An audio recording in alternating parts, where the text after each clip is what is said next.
মহারাজকে দেখতেই পেলে হাতে দুটো খেলনা নিয়ে বাড়ি থেকে এসেছেন, সেইগুলোকে রেখে দিতে বলছি, কিছুতেই রাখবে না ওই পাজেলগুলোকে।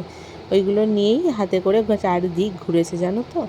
তো তারপর কি, আর কিছুই নয়, আমরা এসেছি লাস্ট মিনিট শপিংয়ের জন্য। ওই যে হাতে দেখতে পাচ্ছ নিয়ে ঘুরছে। তো শপিং করতে এসেছি। শপিং বলতে আমরা বেশিরভাগই উইন্ডো শপিংয়েই বিশ্বাসী, কারণ ঘুরে ঘুরে শপিং ভাই আমি করতে পারি না অতটা। কিন্তু কুট্টুসের জামা কাপড়গুলো ভাবলাম যাই গিয়ে কিনে আনি। তো কুট্টুসের জামা কাপড়গুলো কিনতে চলে এসেছি বেনাচিতিতে। যাচ্ছি একটা শপিং মলে, দেখি কতটা কি ভালো কালেকশন পাই।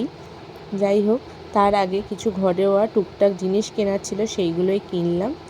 এখানে এসেছি প্রথমে ফ্যাশন জাংশনে, এরপর একবার ভিটুতেও যাব, গিয়ে দেখি কি কি পাওয়া যায়। বেশ কয়েকটা জিনিস পছন্দ হলো, তো আমার ছেলের সাইজের আমি সেইভাবে কিছু খুঁজে পাচ্ছি না, বা আমার চোখে লাগছে না।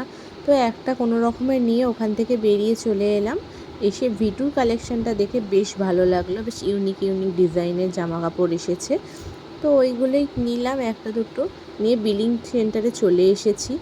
যাই বিলিং করি, আবার তাড়াতাড়ি বাড়ি ফেরার আছে। বাড়ি ফিরে কুট্টুসকে খাওয়ানোর একটা তাড়া আছে। আর ফেরার সময় একটু রুটি কিনে নিয়ে যাব। আর রুটির দোকানগুলোতে এমন ভিড় হয়, দেখে মনে হয় বাড়িতে কেউ বানায়ই না। তো চলো, ওইখানে এখন অনেকক্ষণ দাঁড়িয়ে থাকতে হবে। তাড়াতাড়ি করে রুটি নিয়ে বাড়ি গিয়ে ছেলেটাকে খাওয়াতে হবে।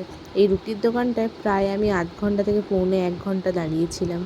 চলো, টাটা, দেখা হবে আবার নতুন কোনো ভিডিওতে। ততক্ষণ সবাই ভালো থেকো, সুস্থ থেকো, বাই।